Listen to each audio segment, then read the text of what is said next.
and welcome to Dregs of Wisdom with Andrew Tanner. All right, we're here, Dregs of Wisdom, episode 7.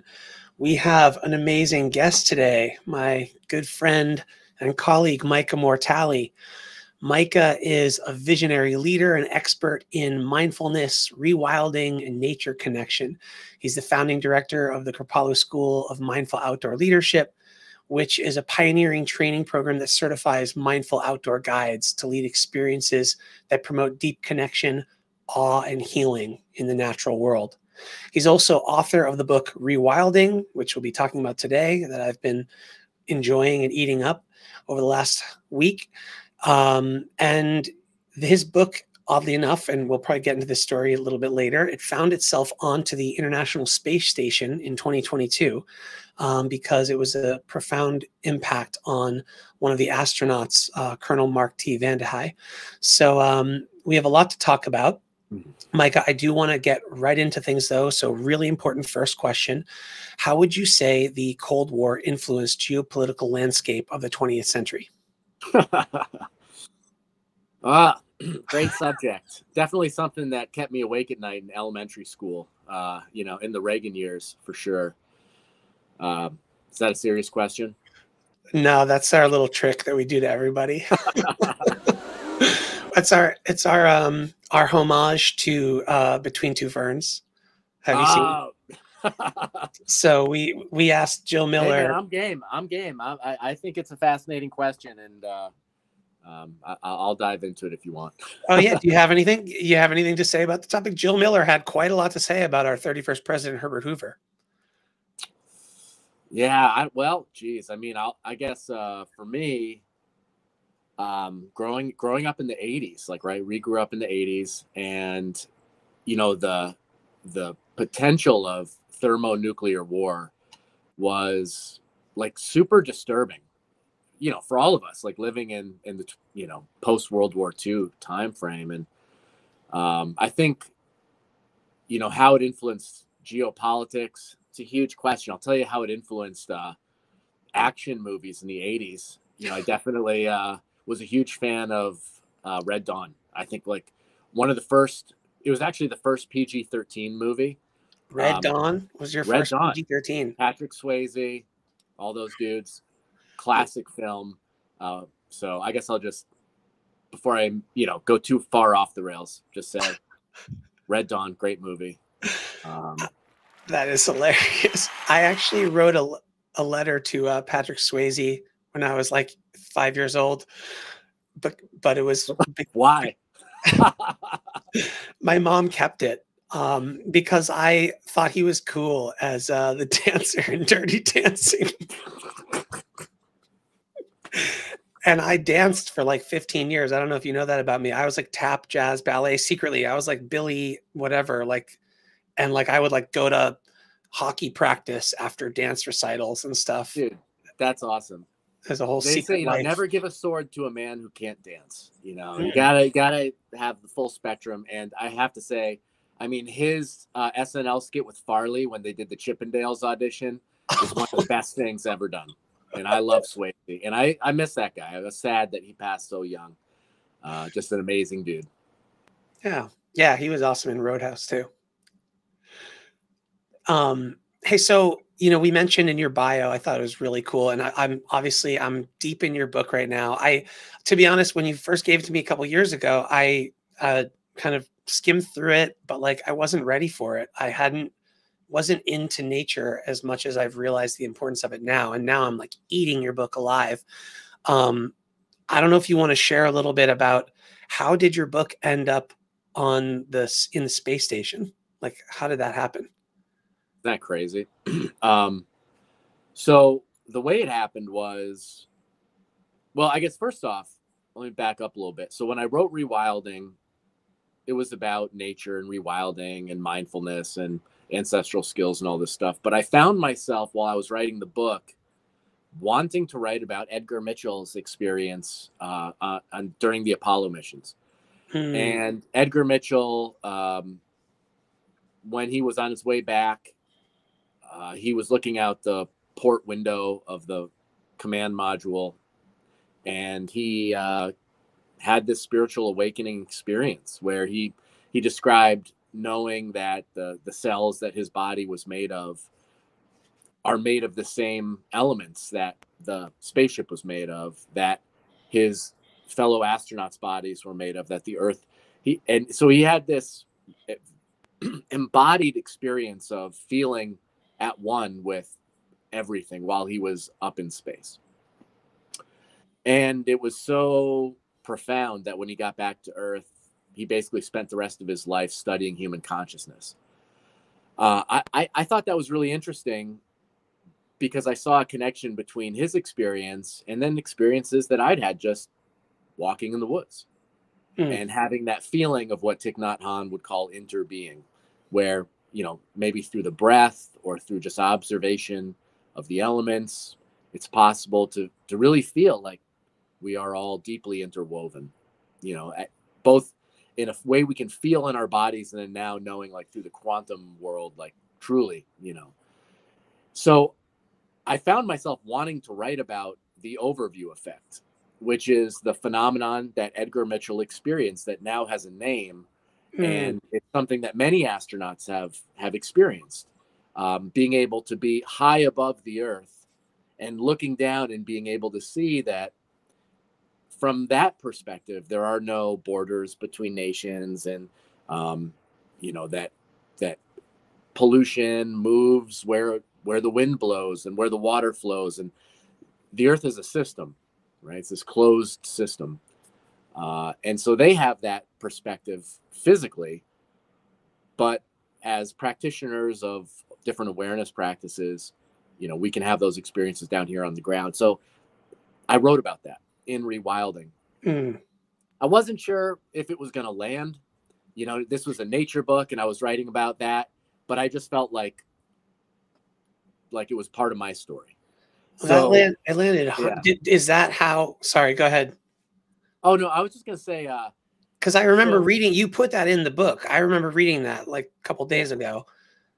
He's the guy that founded the Noetic Science Institute later, right? Yeah. But so is that how the current astronaut kind of connected with your book, or how did that happen? No. So I did a podcast with Brett McKay for The Art of Manliness. Oh, nice. And if folks don't know that blog and that podcast, like, it's really great. Brett's got an amazing website, and he does a weekly blog every Sunday. He has a great blog, and it's really good content. And he has this really cool podcast. And Mark Vandehei was a listener of the Art of Manliness podcast. So he heard me on there talking to Brett about my book. And then he uploaded Rewilding onto his Kindle or something while he was up in orbit. And he listened to it, or he read it up there. Oh, no way. Yeah. And so I guess what happened was, this was all so funny how this all happened, but a guy named Isaac took my training at Kripalu, my Mindful Outdoor Guide training. And after the program, Isaac sent me a text and he said, "You're never going to believe this, but my cousin's an astronaut. And I just met him for lunch the other day. And we were both talking, and we both brought your name up independently at lunch. I told him I had been taking your training. He said, no way. I read his book on the space station and he wants to talk to you." And I kind of, you know, I was like, "Are you pulling my leg?" You know, like, and he's like, "No." So I ended up getting on a text thread with Mark, and we had a call and talked, and so that's how it happened. And I was able to I actually did a live interview with Mark that is up on my Kripalu faculty page, which folks can watch. It's like an hour-long live interview. We had like almost 1,000 people on the call. It was amazing. And we'll get a link to that. So there'll be a link below in this video. And Mark shared about his experience. So he was a meditator going into that mission. He actually held the record for the most days in orbit of any American up until a couple of months ago. He did 355 days in orbit, I believe. Whoa, one day. Why wouldn't you want to go one more day to get to the year? It's not up to him. Yeah. Oh. Yeah, they're like soldiers, you know. They go, you know, when they're told, and you know, they got to stay up there until they get brought down, and it's super brave. But yeah, he was up there, and he was a meditator going into it. So he would get in in his crew quarters, and each astronaut has like a little closet that they sit in. And they get to kind of close a little door, and it's very small, and they're upright. They have a little sleeping bag in there, and they bungee themselves in, and they sleep in there. And in the morning, he would wake up and he would do like a 20 or 30-minute meditation on an app with his phone. Wow. It's funny. I've been thinking a lot about astronauts lately. Like I was inspired by, when SpaceX launched like 4 civilians into orbit it was like 2 years ago, maybe. And lately I've been showing my kids when there's a space launch, like we watch it, we watch a recording of it or whatever on YouTube or whatever. And I think that like, it's so funny. Our culture, astronauts aren't necessarily, I think, put forward, but as heroes as much as they maybe were in like the 60s and 70s, but like they're incredible. I mean, are you interested in space at all? Or you're here, you are the nature man. Is there any crossover to space, or are you kind of just like, or are you getting pulled there by your connections? Yeah, I think space is part of nature, right? Like there's no separation. You look up at the night sky, that's nature, that's I think creation, right? So it's all part of it to me, absolutely. And they're very courageous people. Just to finish the story. So he was meditating in his little cubicle every morning, but he started to feel this like deep desire to feel the air because, he's in this pressurized can. And so in Rewilding, I talk about sit spot practice. Right. So for folks who are listening, it's a practice of sitting out on the land and being still, keeping your eyes open and observing and being very attentive to what's alive and moving around you as a daily or a regular nature connection practice. And so what really affected Mark was after he heard about that through Rewilding, he went up to the cupola in the space station, which is this round bank of windows that is facing Earth. And before the other crew members would awaken in the morning, he would float up into the cupola and turn off as many of the lights as he could in the station. And he would just do a sit spot, gazing out the cupola, looking at Earth from orbit. And so he would have like a half an hour, right? Could you imagine? Oh, that's the ultimate trataka. Yeah. And he talked about, seeing the aurora borealis just snaking across us and the thin blue line of Earth's atmosphere on the horizon. And he said that really helped him. The coolest thing was when he and I were talking privately. Oh my gosh. He said, Mike, I really wanted to thank you because, your book just helped me so much on my mission. I wanted to personally thank you. And I was like, oh my God, like that was one of the coolest things. That's amazing. Yeah. See, that's incredible. And think about it is a powerful thing. Like I do think a lot about like people like meditating with the earbuds and stuff. I think people are missing out by not just listening to nature, when they're going out on a run or a walk and looking and observing instead of kind of like taking it in through like these things or this thing. I think what struck me, that part of your book struck me, just the going out and observing nature. What also struck me, which I thought I wanted to ask you about, you shared a bunch of different stories about going into nature and just sitting. And like, I've done that in the past. This past year I did, just inspired by kind of knowing you. I did some nature sitting, and I had an experience where I kind of came out of my meditation because I sensed something, and it was a snake, like, staring at me. Not a super dangerous snake for those concerned, but you have a story in your book that is much wilder than that. And I guess I'm curious, what is the most dangerous or scary or enlivening experience you've had while meditating in the woods? Well, I mean, I think that in terms of meditating in the woods, I think the experience I had with the bear was the most intense and potentially frightening and enlivening for sure. So, I write about that in Rewilding. I was mountain biking here in Kennedy Park in Lenox, Massachusetts, here in the Berkshires, and I decided to take a break and sit under an oak tree in a pretty remote part of the forest, and the whole thing that happened was very strange. This was this is a very strange experience, and it involves prayer. So I'll share the full story. Please, I think it's really important for people to get the whole context, because I have a lot of questions for you about your relationship with animals, and so please give us the whole story.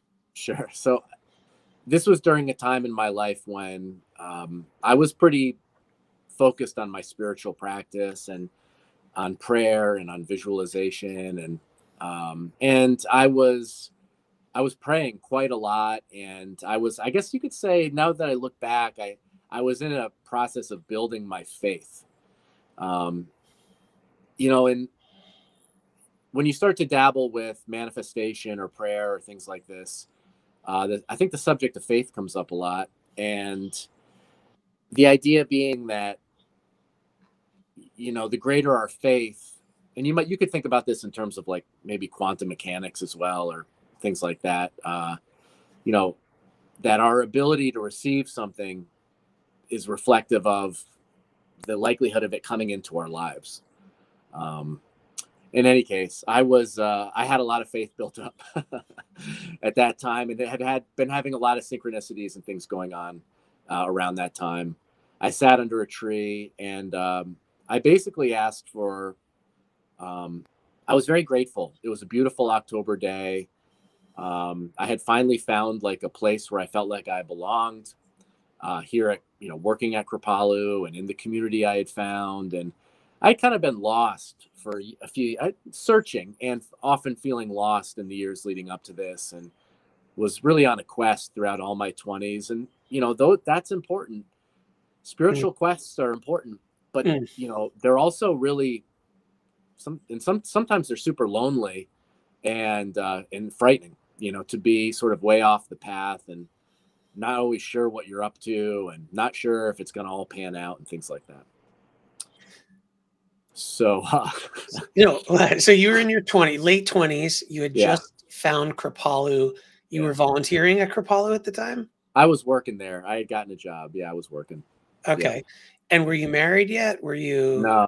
No. So you were kind of out mountain biking in the woods, sat down to meditate, and take us there.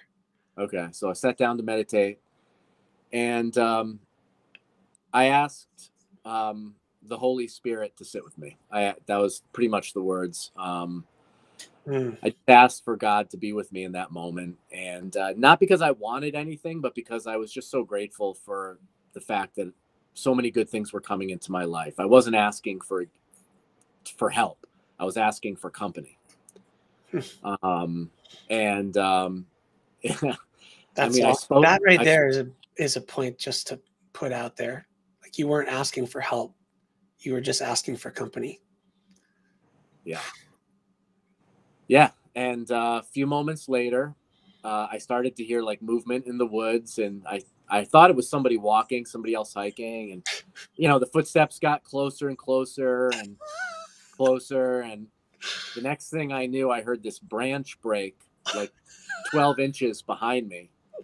And then I heard this loud exhalation, like a, oh God. And like all the energy just like rushed up my spine, and like all the hair stood up on the back of my neck. And I had my back up against this oak tree, and I just knew that there was a bear like right behind me. And I slowly turned my head, and right there was the hump of a black bear. And just from like the hind leg back to the rump. How big do you think it was? I don't know. It was everything gets weird when you have that much adrenaline running through you. Mm-hmm. I've experienced that. Yeah. Wait, like, as far as size, I mean, a typical black bear is what, like 5.5 feet tall standing. Something like that. Yeah, We're not talking about a grizzly, but no, it was at least like a 250-pound bear. Yeah, right behind me. Yeah, it was not a yearling or like a young. It was a mature black bear. Yeah. So there's the scene in like the original Terminator movie when like Schwarzenegger's in the hotel room and like somebody knocks on the door and like and they ask him a question. You can see like all the different responses, like, and then the program picks the best one. Oh yeah. It was like that, but it was like my brain was just like all the things I could do to survive that situation. So I thought I should get up and run. I should try to climb a tree. I should yell, right? And I went down through them all, and at the bottom was do nothing. And I was like, and I kind of was like, well, that's probably the best thing to do is do nothing. Yeah, it was just full of, my whole body was just pumping with adrenaline. But it was in that moment that all of my yoga training just came right into my front of my mind. Because one of the things in Kripalu yoga in particular that we're trained in is this method of breathe, relax, feel, watch, and allow. Brifwa, yeah. Which by the way, in your book, the audio book, the guy says BRFWA. BRFWA.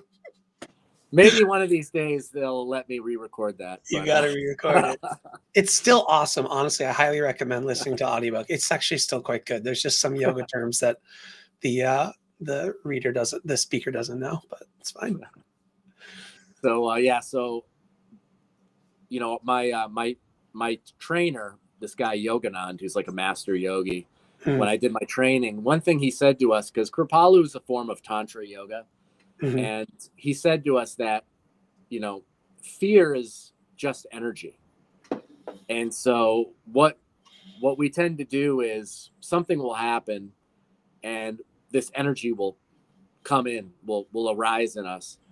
And one of the things that we're really good at is creating a story around the energy, right? We'll create a whole story around it. And what Yoganand taught us was just step back, don't get carried away by the story, see if you can work with the energy. So I knew that what I was feeling was intense fear. My fight or flight response was awakened, but my first instinct wasn't to like let it carry me away, but was to pause and then let it sort of fill me with aliveness. So as hard as it was, I said, well, all I can really do in this moment is meditate on this intense aliveness that I'm feeling right now. And so that's kind of what I did. And then the bear walked around and came right alongside me. And I heard this, I could feel it breathing. And I heard this like settling sound. And it kind of felt like the bear maybe even sat or settled next to me for a moment. I had a hood on. So I had like a kind of hood on. And then I had this thought, like, what will it feel like to get bit in the face by a bear? And then I was like, that's not a good thought, right? It's like, okay, I'm gonna bracket you. Like, that's not gonna be helpful. And then the other thought I had was that this is the most amazing thing that's ever happened to me. Maybe the worst thing that's ever happened to me, but definitely maybe the best thing. So it was all of that.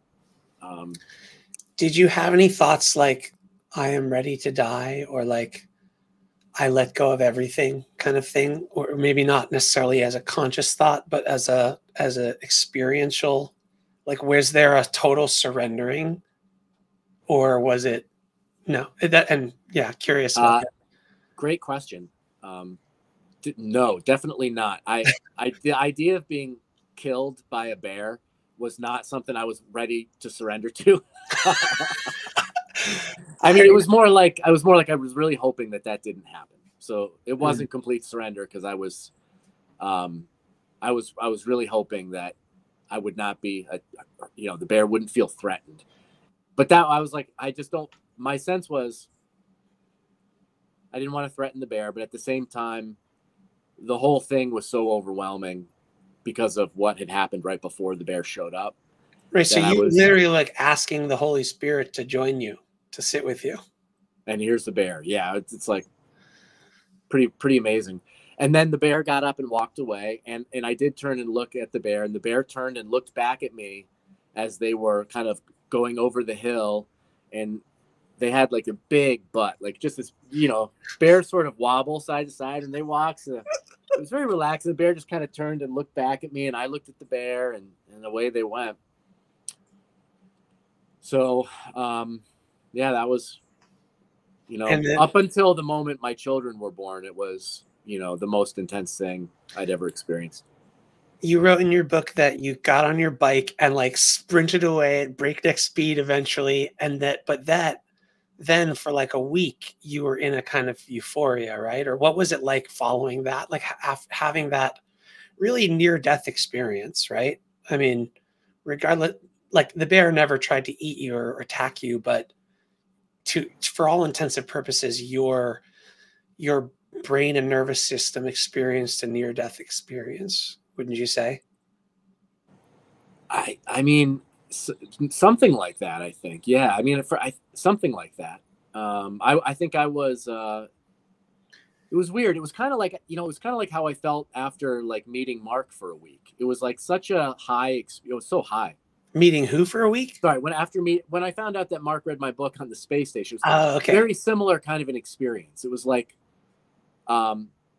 it was like almost unbelievable. It was magic. And I think, so I feel like we are living in some kind of a, people call it the Matrix. I call it creation. I think we're living in like a truly magical reality.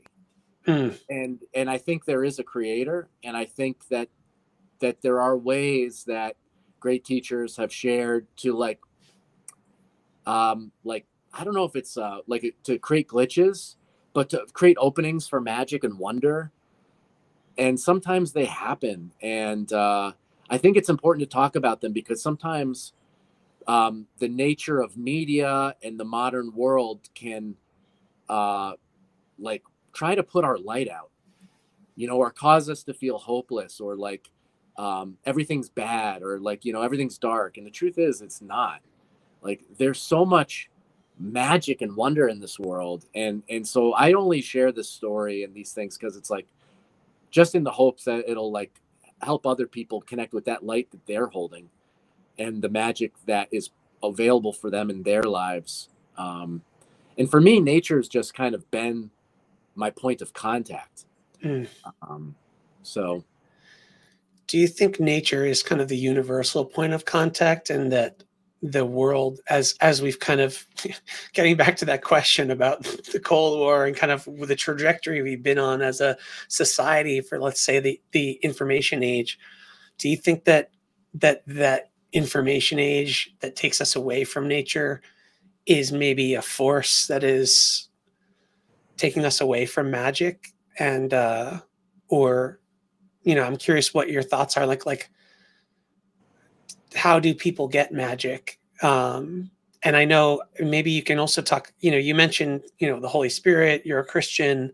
Like, it's interesting, your book, by the way, I've known you now for a few years, and in your book, you do a lot of homage to Thich Nhat Hanh, mindfulness Buddhist teacher, and kind of a lot of your vocabulary is very, I don't know, like the yoga crowd would get it. But I know that you've been focused more recently in your path as a Christian. How do you square all that? And if you could share more about your worldview too, that you were just sharing about kind of this world that you see us living in. Okay. Sorry, I don't know where the question is in there. I'll start with like when you were talking about like the information age and if it's taking us kind of away from nature. I was just reminded of like a quote from Fred Rogers I heard not too long ago, Mr. Rogers, where he says that he's kind of concerned that our world is much more much too concerned with information and not enough with wonder. And I think that, and to bring this into like the biblical traditions, like, reading Ecclesiastes last couple days, there's a lot of talk of vanity, like the vanity of humans. And there's, and I won't get it right, but in Ecclesiastes, there's mention of like toward the end, so many books, like we have so many books in the world, and everybody can write a book, and more books, and more books, and more information. And it's like, okay, enough already. They can get to a point where you just, how many books, how much information is enough? And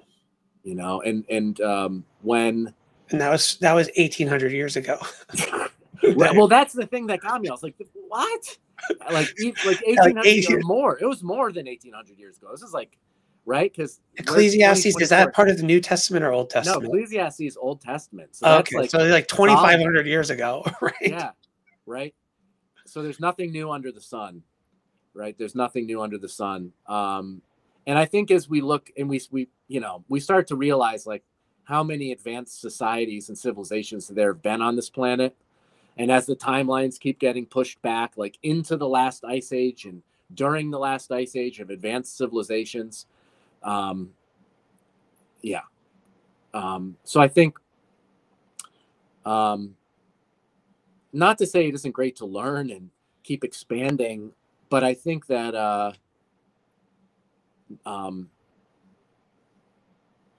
well, let's say, so you're saying that, that there's all these books that have been written, and so you're kind of reflecting on that. How do you personally kind of focus on the light? Like, how do you personally focus on keeping yourself in the forces of the good, if you will? A lot of it comes from good stories. For me, I need a good story. So, growing up, like for me, a good story was Star Wars. And the thing I love about Star Wars, and just the first three movies, forget everything else. Right? Just the no first Jar three Jar movies. Binks. Just the first three movies. Okay. What is that story about? All right, it's about the redemption of Anakin Skywalker. It's a redemption story. Right? Like here's a person, a normal person, a person with exceptional skills and abilities, but somebody who loses their way, goes to the dark side, becomes self-obsessed, gets seduced by power over others versus self-mastery, and is considered lost and evil and unredeemable by everyone in the world except his son. And it's the love of his son that redeems him at the very last moment of his life. So an entire life of evil doing, but 1 minute before he departs this world, he repents and he turns back to the light, and he's redeemed. It's like, that's what I don't care what anybody, that's what Star Wars is. That's the heart of the story, right? And so for me, like, the world can be very dark, and if you just watch the news or reality TV, you're going to see oftentimes just the worst of us. But good stories remind us of the fact that, yes, there is darkness in all of us, but there's also light in all of us, right? And we have a choice every day of which direction we're going to turn, right? Which wolf we're going to feed. Right? And so to me, it's like that. Those are the things that I turn to, like stories that convey that message. So is it that you like to read, or do you use any social media, or how do you find your stories? Well, I've got a few favorites, like, Star Wars, Lord of the Rings. There's a book called The Road by Cormac McCarthy. I don't know that. Yeah, it won the Pulitzer Prize. It's a father and son story. It's a dark book, but in the story, the father is teaching the son to carry the fire.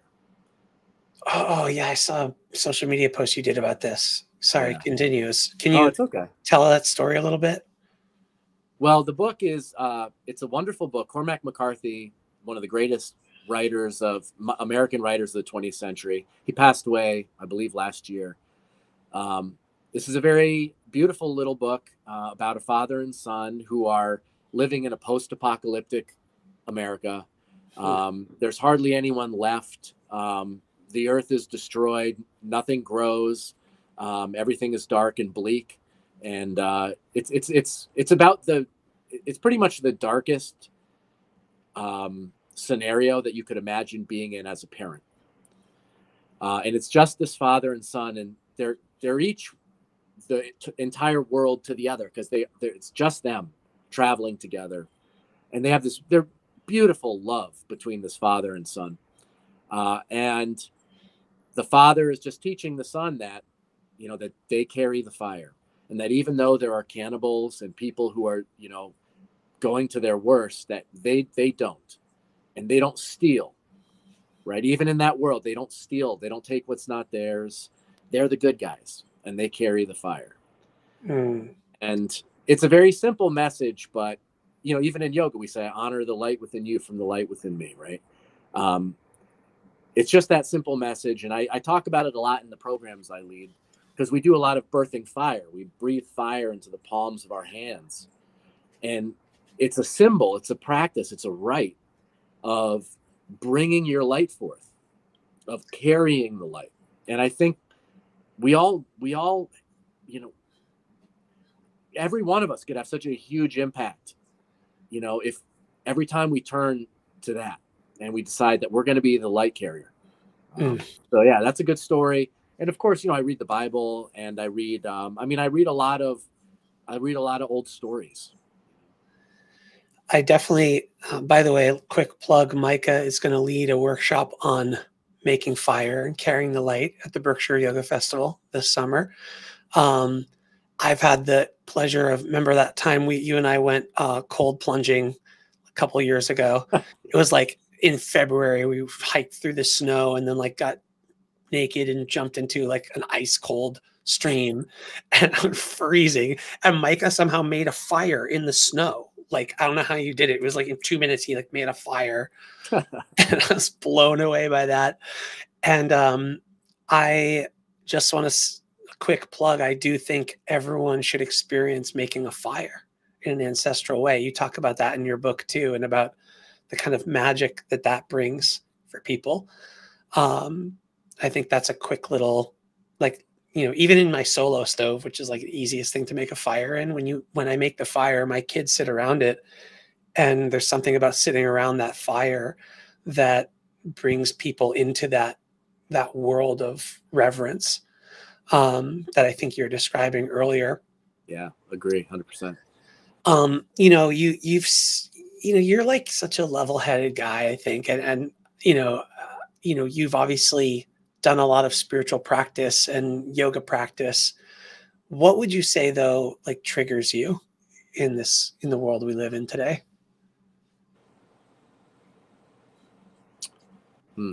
What triggers me? What do you mean by trigger? Makes you break out of the yogi, good Christian kind of mindset, and kind of or frustrates you or angers you, or, what is it that gets you, that you could kind of, that you feel really bothers you in the world today? Or it could be something that's personal, whatever comes. Yeah, I think, it's a good question. The first thing that comes to mind is, this is, I think it's even, I guess it's one of the reasons why I sometimes, I'm so cautious about even expressing my opinions, in these kinds of formats, because the social media world is so intense, and folks will, you have people, if they disagree with something you say, or they imply something from what you said, will kind of come at you. And I just like don't think that, most folks aren't like, we didn't evolve having to think about how 19,000 people are going to react to something we say that we post on social media in the morning, and then having to emotionally sort of sort through all that, or intellectually sort through all that. So I think like that whole like dynamic is like really new, and something that troubles me a little bit. And so one of the reasons why I tend to sort of kind of hold a lot of my that's why I kind of pause a lot on what I'm thinking, before I say anything about certain subjects. I think one of the things I will say though on this is speech. I think that one of the things that bothers me is that I feel like there are so many people today who don't really value the freedoms that we have in the United States of America. Whether it be free speech or, any of our constitutionally enshrined freedoms, Bill of Rights. I think America is not a perfect country by any stretch of the imagination. But I think that there is a real negative view on the country. And many of the things, are certainly understandable. But I just hope that folks will also realize that, the freedoms we do have were hard won, and are I think are very precious in the country. And I think oftentimes what bothers me is that when there's a crisis in the country, whether it be what happened in 9/11 or during COVID, whether it's on the left or on the right, and it swings from both sides, all too often there's a rush to throw freedoms away for security. And that's the thing that probably troubles me and keeps me up at night the most. And it is something that I've seen both sides of the political spectrum gravitate toward. Right in the early 2000s, the right was very supportive of a lot of the Patriot limiting Act of freedoms, right, that happened at that time. And more recently, during COVID, it was more the left that was fine with seeing a lot of the restrictions on speech and on all these other things that happened during COVID. So it goes both ways. But I think in the long term, what ends up happening is freedoms get restricted and restricted and restricted, all in the for the argument of greater safety and security. And this is a very nuanced conversation, but I think this topic is the one that probably disturbs me the most. Well, honestly, I think you did a great job of being quite nuanced in your answer. And it's interesting, when I reflect on your book, in the first chapter of your book, I was struck by how many references you had to, like, you had more interactions with bears than just the one that you mentioned earlier in the podcast. And you referenced like interactions with just the danger of when you have an animal, wild animals around. And as someone who's like lived in a city for much of his life and stuff, and not been in nature maybe as much as you growing up were, like I thought about how I'm afraid to sleep in my backyard because we have a bear that goes through it. And I realized that we are, as a species, not used to experiencing fear in the natural world. And so we're kind of almost like we're afraid of fear itself. I think there's some connection between the work you're trying to do to help people reconnect with the natural world, and also not be afraid so much that they would give up their political freedoms for the perception of safety. Ooh, that's good, man. I like that. That's interesting. I like that connection. Yeah, I think there's some blog or something there for you to go on. I did want to ask you, actually, for people that do want to get more into nature, reading your book has definitely inspired me. I want to have more experience with nature. I want to bring my kids more into nature. Is it safe to camp in the Berkshires? Like, if there's bears that maybe have a cave less than a half mile away. What are your thoughts on that? Yeah, it's safe. I mean, it's as safe as anything else, I think. Yeah. I mean, black bears, you have to do some things when you're in bear country. You have to make sure that you don't have any food or crumbs or snacks in the tent. Yeah. You have to make sure that all the food's either hung from a tree or in a bear box. Yeah. You have to be careful about scents and smells and bringing food into the tent, definitely. But bear attacks are extraordinarily rare. You're much more likely to get into a car accident than you are to have an encounter with a black bear in any kind of dangerous way. So, just being mindful of your food. And you can always carry bear spray as well if you're really concerned about it. Some people do that. Yeah, I think, the incidence of black bear attacks it's really non-existent almost. Okay, good to know. That gives me a little more confidence. You have more concern with other people really than bears. Yeah. Yeah. So actually, this gets to an interesting topic I did want to ask you about, because you are also an avid bowman. Is that the right term? I like bowman. Archer. That's cool. Archer, bowman. Yeah, oh, sure. bowman. Bowman sounds cool. Bard the Bowman was from the Hobbit, so that's cool. Bowman. Yes, that's what I was thinking of. I literally was thinking of him, Bard. And you do hunt. And I'm curious, I've as a yogi, right? I've been a yoga teacher for over 20 something years, and I spent many of those years as a vegan. Later, in the beginning, as a Taoist yogi, there's no recommendation against meat. When I was studying Hatha Yoga with Dharma Mitra, it was kind of, they were very militant about that, to take on a vegan diet as part of the ahimsa, the non-harming practice. I'm curious what your journey has been like with that question, the ethics, the morality of eating animals, but also hunting animals. And you have a lot of these deep relationships with animals. You talk about, seeing the fox at Kripalu in your book. You talk about, as her or him, as opposed to like it or them. And how do you morally square the idea of, both having love and reverence for animals and shooting, eating, and, killing animals and eating them? Yeah, it's a good question. So yeah, like you, I was a vegetarian for a long time. I remember I read The Way of the Peaceful Warrior by Dan Millman when I was like 19 or 20, and went vegetarian for like a long time. Pretty much through my 20s, I was mostly vegetarian. Never went vegan, but I pretty much was, more or less, for a long time.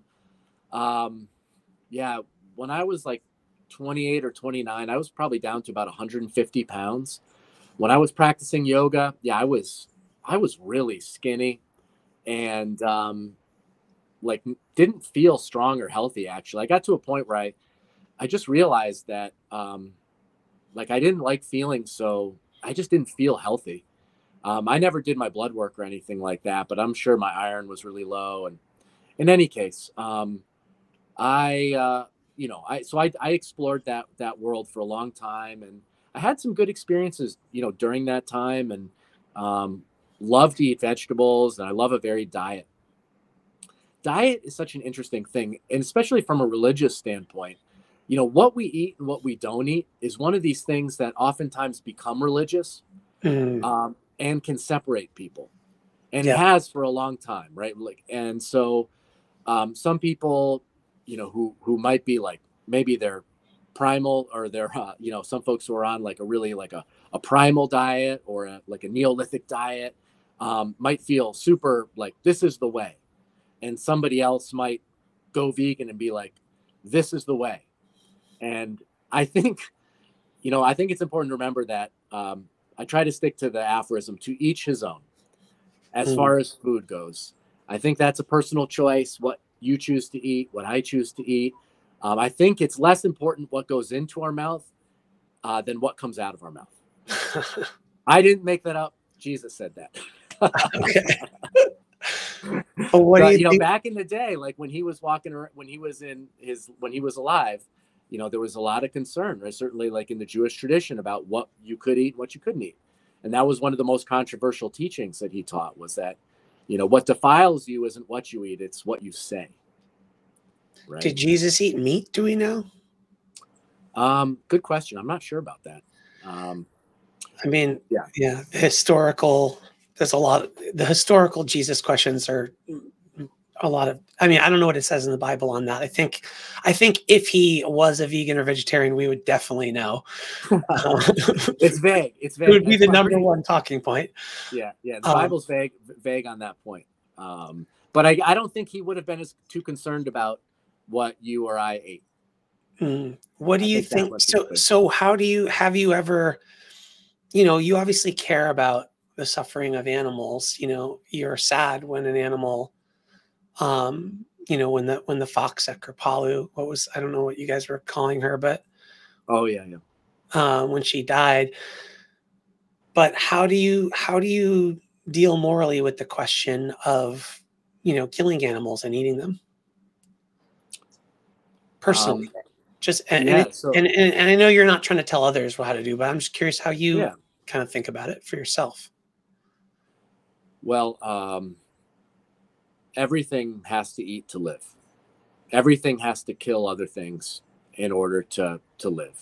Every animal, every plant. Well, I guess plants, they like eat sunlight, but even plants are sentient. Like we know now that trees communicate with one another. We know that they help one another, they sustain each other. So they're sentient. I read an article recently that said tomatoes let out a tiny shriek when they're plucked. Did you know this? It's an audible, registered sound that. Sorry, but go on. Everything's sentient. Right. So, I guess so. How do I square it? So number one is, if you look at any hunter-gatherer culture around the world, they're all going to have a very deep ethic of gratitude as part of their culture. And a ethic also of reciprocity, of give and exchange, responsibility and reverence for the life forms that they are living in relationship with, whether it be plants or animals or elements. And this has always been the role of shamans in different cultures, to live at the edges of the human world, where the human and the more than human world meet, to make sure that the human world stays in right relationship with the more than human world. Right? So anyone who's ever hunted before and taken the life of an animal, hopefully you've done this in a way where you approach the endeavor with great reverence and respect. Right? And if you have to take the life of an animal in order to eat that animal, you're doing so following the ethics of fair chase, which is meaning that you're going to use whatever your weapon is going to be. You're going to use something that is going to be a swift, clean kill. You don't want the animal to suffer, and you're going to dedicate yourself to finding that animal and bringing it home, and that you're going to do so with great respect to minimize suffering for the animal. And I know this is a touchy subject for some folks, and my personal feeling about it is that, and I came to hunting late in life. I came to hunting in my late 30s, 40s, as something that grew out of my nature connection spiritual practice. I felt called to it. I've only harvested one deer, in my hunting career. It happened over the fall of 2020.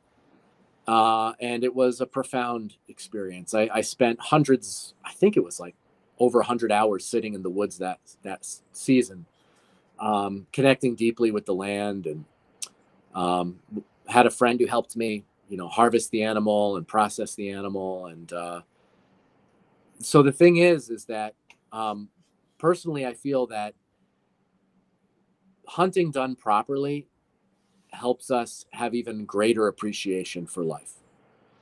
And I wonder sometimes if young people coming up, if rather than playing Fortnite or these violent video games, if they actually went into the woods and under a mentor, reverently harvest the life of one animal and processed it and ate it, their actual experience of the sanctity of life would be profoundly deepened and broadened.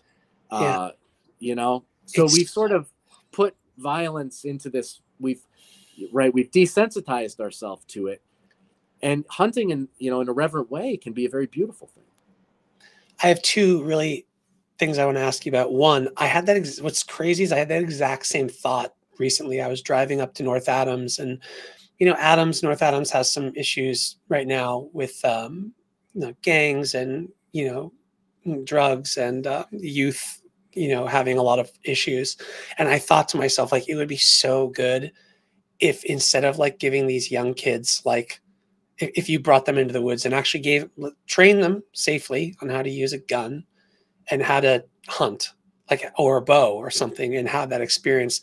I had the exact same thought. I really think there's something there for you to consider, like helping bring inner city kids to have this experience so that they value life more deeply. But then the second thing I want to ask you about is first, I've had an unfortunate experience twice in my life of having to kill an animal. And it was it was deeply, like, I was able to do it, I could understand why we have to do it, or not we have to, but I understand why, like, I felt like it actually made me not more justified in being able to eat meat, but like I felt like, okay, I understand this process more deeply now. I can feel more reverence, more gratitude for the animal for giving its life, because watching any being take its last breath is very intense. I wonder, how did you feel when you took that deer? What was that like for you? And how did that, how did it kind of renew your sense that this was something you were okay with doing? Well, I mean, it was a lot of mixed emotion. So I was, in one sense, really grateful, and I was very grateful when I was able to get my first deer. But at the same time, there was so much grief. It was a mixture of gratitude and grief, and I wept. It was a very special morning, and I could tell the whole story, but it's probably too long for our time here. But it was also not easy. I put in. I had been hunting for 5 or 6 years before. I was gifted with that deer, and this is. Sometimes you see on TV people doing it, and they do it in a very irreverent way, and it's more about like a macho type thing, and that's not at all what it was for me. So I felt like a real mixture of feelings. I also involved my children in the process, and so they got to participate in the deer coming home and the processing of the animal and eating the venison, and I wanted them to have the experience of like where food comes from. So that they weren't divorced entirely from the reality of it. And honestly, like, that whole experience, led to a pretty profound transformation of my whole life. From that experience of harvesting that deer. It was definitely a rite of passage. I felt like I had stepped through a doorway into a new version of myself through that experience. And I thought back to, gosh, what would it have been like if I had had an experience like this when I was 17? If I'd been out there, under the guidance of a mentor and been able to do something like this as a young man, how might that have, helped me in my life? I think it would have. Yeah. Was there any feeling of sadness or thinking about the animal? Like, did you have any ethical quandaries about, like, was it okay for you to do this? No, I have no quandaries about it. It's just okay for us to do this. I mean, deer need predators. This is an animal that needs to be predated. They don't have enough predators here. And in fact, like the deer are overpopulated in many places, and they're wiping out a lot of native plants. It's a real disturbance to the ecosystem when you don't have adequate pressure on the ungulates. And I actually think that in the same way that wolves and coyotes being taken out of the landscape brings an imbalance, I think hunting and gathering human beings, when we're not in the landscape, putting pressure on animals that require predation, that's actually like, we actually need to be out there hunting. Like, this is how we caretake the land. And I think there are ways we can do it that are really beneficial. It's always been the way of it. Tribes and people have been hunting deer. My European ancestors were deer hunters. Native peoples in North America have always been deer hunters. This is a positive thing. And so I don't feel any ethical issues about it. It's interesting. You mentioned in your book about like the way that our orientation towards time changes when you're a hunter-gatherer versus when you're a farming culture. You said that like when we take on farming culture, everything's about the future, right? We're always thinking about that when we have to plant so that the harvest will come, and when we're going to harvest, and like we become this super future focused culture. Whereas when we practice hunting and gathering practices, and you talk also about like even just following bear tracks to find black raspberries or something, right? You don't have to necessarily, for those out there listening to this, you don't have to, take up arms and go after a deer. You could also use gathering skills, which you guys teach as well. And when you're doing that, you're focused on the present moment. And I wonder if, do you think that are people just brainwashed into this farming mentality so much so that that's why we need like yoga and meditation and stuff? Yeah. So they're just so focused on the future. Yeah. Well, it is interesting. So that quote in the book was about the San people in particular, who are a hunting-gathering culture that's indigenous to South Africa. They've now migrated north, I think, to Namibia. There's still pockets, very small pockets of these folks. They live in a very unique ecosystem where it's more or less the same all year, and they know the land so well that they don't have to store food because they can just go out every day and get a little bit, and it's enough for them to subsist. So because of that, in this particular small culture, they don't have the same sense of like the future or the past that we do. Their orientation really is more to like just the now. So they're kind of a case study in that. But to your point, like, I think that we are domesticated in our culture.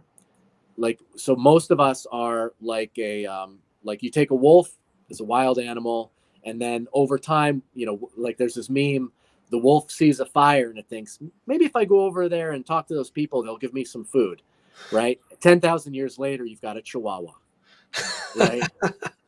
With a sweater on, eating puppy chow. With a sweater. Right. And that's what's happened to us, right? So we've become domesticated. Most of us spend 95% of our lives in a building. And we are now accustomed to building dwelling. We're building dwellers. And so, yes, that's altered our sense of time because everything we do is planning for the future oriented. Whereas, and I would say actually some agricultural ways of living are much more deeply connected to the land, and maybe more seasonal living would be a benefit of, a more agricultural life. So we're not even seasonal anymore because we can ignore the seasons because we can eat strawberries and lettuce in the middle of January and stay up till midnight with bright lights in our houses in the middle of winter. So because of, modern conveniences, we can divorce from nature almost entirely. And that's what rewilding is all about, is how can we in this modern world kind of stick one foot into the Neolithic, right? And have our connection to seasons and to place and to the great elements, And how can we also have one foot here in the Anthropocene and be having a conversation and doing a podcast? Okay, cool. So let's end it with this. What's one takeaway if people want to kind of reconnect, they want to rewild, what's the one linchpin rewilding, either mindset shift or habit, and maybe habit's the best one that you would recommend that people try to do? Number one thing to rewild your life. Oh, it's so hard to pick just one. I guess what I would say probably is to go outside. To go outside 120 minutes a week at minimum, and to go outside and just sit. Just sit. Find a spot in your backyard, on your fire escape, by the window if you can't get outside. Put your phone away, light a candle, or just go outside and just sit there for 15, 20 minutes and just watch and listen and be attentive. This is one of the easiest and most powerful ways to start to build a deeper relationship with your land, is to just pay attention. Get to know the birds in your backyard, right? Get to know the squirrels, get to know them individually, give them names, That would be my number one advice. I like that. All right, Micah, where can people find you? How can people connect with you? What do you want to plug at the end here? So I'm at Micah Rewilding on Instagram.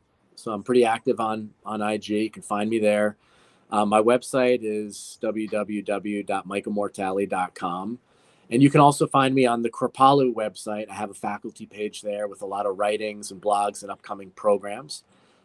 So I'm pretty easy to find. And let's see. Berkshire Yoga Festival this summer. Yeah. Berkshire Yoga Festival this summer. I'm going to be in the Azores in March, leading a rewilding trip to the Azores. If folks I got a couple spots left if folks want to come to the Azores with me. And I've got a lot of programs happening this year. Yeah, we'll put all the links in the show notes for anyone who's watching this, and we'll make sure that there's a evergreen link as well for anyone who's watching this at a later time. All right, Micah Mortali, thank you so much, brother. This is really just awesome conversation. I really appreciate you making the time. Yeah, no, thanks for having me on, man. I really appreciate it. And I love what you're doing, Andrew. And grateful to have the chance to be on here today.